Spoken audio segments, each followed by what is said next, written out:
PSC പരീക്ഷയിലെ ആൾമാറാട്ട കേസിൽ പ്രതികൾ കീഴടങ്ങി. സഹോദരങ്ങളായ അഖിൽജിത്തും അമൽജിത്തുമാണ് കോടതിയിൽ കീഴടങ്ങിയത്.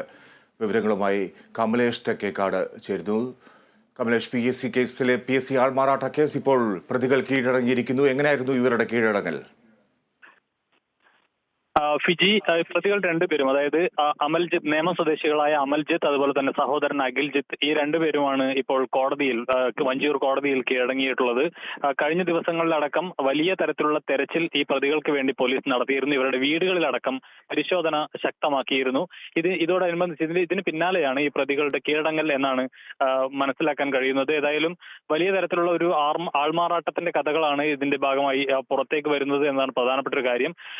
കഴിഞ്ഞ ദിവസമാണ് ഈ PSC പരീക്ഷയുമായി ബന്ധപ്പെട്ട് പൂജപ്പുരയിൽ നിന്നും പരീക്ഷാ ഹാളിൽ നിന്നും ഒരാൾ ഇറങ്ങി ഓടിയത്.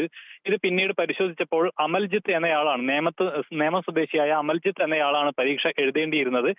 ഇയാളുടെ വീട് കേന്ദ്രീകരിച്ച് അന്വേഷണം നടത്തിയപ്പോഴാണ് ഇയാളുടെ സഹോദരനായ അഖിൽജിത്താണ് ഈ പരീക്ഷ എഴുതാൻ എത്തിയത്. പിന്നീട് ഈ അതായത് പരിശോധനയ്ക്കായി ഈ PSC വിജിലൻസ് വിഭാഗം ഈ ബയോമെട്രിക് മെഷീനുമായി വന്നപ്പോഴാണ് ഇയാൾക്ക് ഈ ആൾമാറാട്ടം പിടിക്കപ്പെടുമെന്ന ഘട്ടത്തിലേക്ക് വന്നപ്പോഴാണ് ഇയാൾ ഇറങ്ങി ഓടിയതിന്റെ ഭാഗമായി തന്നെ പുറത്ത് ഒരു ബൈക്കിൽ കാത്തുനിന്ന അമൽജിത്താണ് ഇറങ്ങി ഓടിയ സഹോദരൻ അഖിൽജിത്തിനെ ഇവിടെ നിന്നും കൂട്ടിക്കൊണ്ടു പോയത് എന്ന് പോലീസിന് വ്യക്തമായിരുന്നു. ഇയാളുടെ വീട്ടിൽ നിന്ന് നടത്തിയ പരിശോധനയിൽ കൂടുതൽ തെളിവുകൾ പോലീസിന് ലഭിക്കുകയും ചെയ്തു.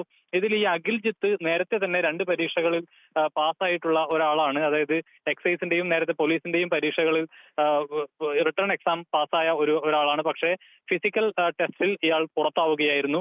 പിന്നീട് ഈ കഴിഞ്ഞ ദിവസം നടന്ന പരീക്ഷയിൽ തന്റെ സഹോദരന് അത് പാസ്സാകാൻ വേണ്ടിയാണ് ഇയാൾ തന്നെ, അതായത് അഖിൽജിത്ത് തന്നെ, ആ പരീക്ഷയും സഹോദരന് വേണ്ടി എഴുതാൻ ശ്രമിച്ചത്. ഇതിനിടെയാണ് ഇയാൾ ഇറങ്ങി ഓടുന്ന ഒരു സാഹചര്യം ഉണ്ടായിരുന്നത്. ഏതായാലും ഇയാൾക്കെതിരെ കേസെടുത്തിട്ടുണ്ട്. അതിന്റെ ഭാഗമായുള്ള അന്വേഷണം പുരോഗമിക്കുകയായിരുന്നു. ഏറ്റവും ഒടുവിൽ തെരച്ചിൽ ഊർജിതമായ ഒരു ഘട്ടത്തിലാണ് ഇയാൾ ഇപ്പോൾ പൂജപ്പുര വഞ്ചിയൂർ കോടതിയിൽ കീഴടങ്ങിയിട്ടുള്ളത്. ഫിജി. ശരി കമലേഷ്.